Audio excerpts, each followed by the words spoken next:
I once paid a man $60 because I got into an accident. I was 12 years old and the new Call of Duty video game had just come out.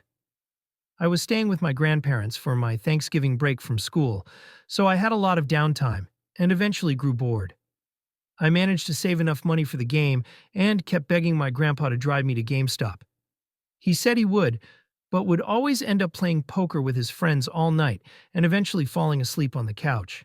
I ended up getting real impatient one night and grabbed the keys to his Buick Roadmaster and drove to GameStop myself.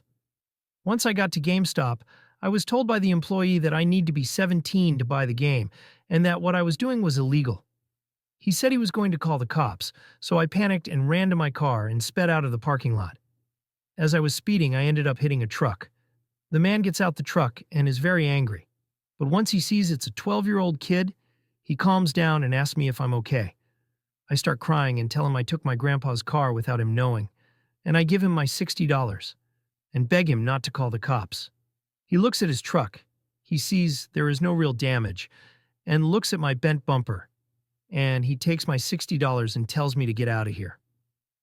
I calm myself down and drive home, and as I'm pulling into the parking lot, one of my grandpa's friends is outside smoking a cigarette.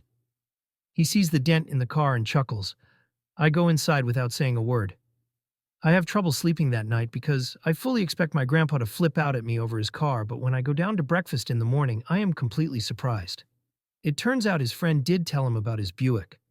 Only he told my grandpa he hit it backing out leaving last night. He told my grandpa they were square on the poker money he owed him if he forgot about the car. My grandpa was laughing all breakfast long because he said he could live with a bent bumper on his Buick. But he couldn't live with paying his friend $1,000 in poker losses. I tried thanking my grandpa's friend when I seen him years later, but he just told me he didn't know what I was talking about.